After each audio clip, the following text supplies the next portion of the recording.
I actually believe growing up poor is one of the best things you can do for your own self-development because first of all, it makes you funny. And second of all, it makes you be tenacious. So let me tell you all of the brokest things I have ever done in my life. You don't know, I grew up very low income, but I have expensive taste and I like to do things. So I was not accepting of my status. Kicking it off from like as early as I can remember, I would say I was about 7 years old. My friends and I would go door to door to all of our neighbors and ask them if we can shovel their snow, rake their yard. Mind you, we had a shared yard and we did a terrible job, like literally a 7-year-old raking. How good is that going to be? Okay. And people would do it. They would give us $5, $10, even sometimes as much as $20. And that got me candy and tickets to the movie, which is what I wanted. There was this thing in my town called the Free Store, and it was basically like, it was next to the dump, and it was where you would just go dump stuff that you don't want. So my mom and I would go there every single weekend. I mean, it's a free store. I would grab like knickknacks and like little items and then go door to door and ask my neighbors if they want to buy them. And sometimes they would. No wonder I ended up in sales. I started working when I was 13 years old.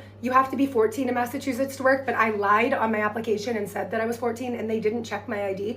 So my very first job was working on a farm husking corn. And my mom would drive me to the farm at 5 in the morning. It was me and a bunch of immigrant men. Like that was it, because this was under the table, hence them not checking my ID. And I would husk corn and it was freezing cold. It was still dark out. The corn was wet. This job was brutal because if you got a paper cut, and by paper cut, I mean a corn husk cut, which you are likely to do because of the activity. Because your hands are so wet and the corn is wet, you can't use a Band-Aid.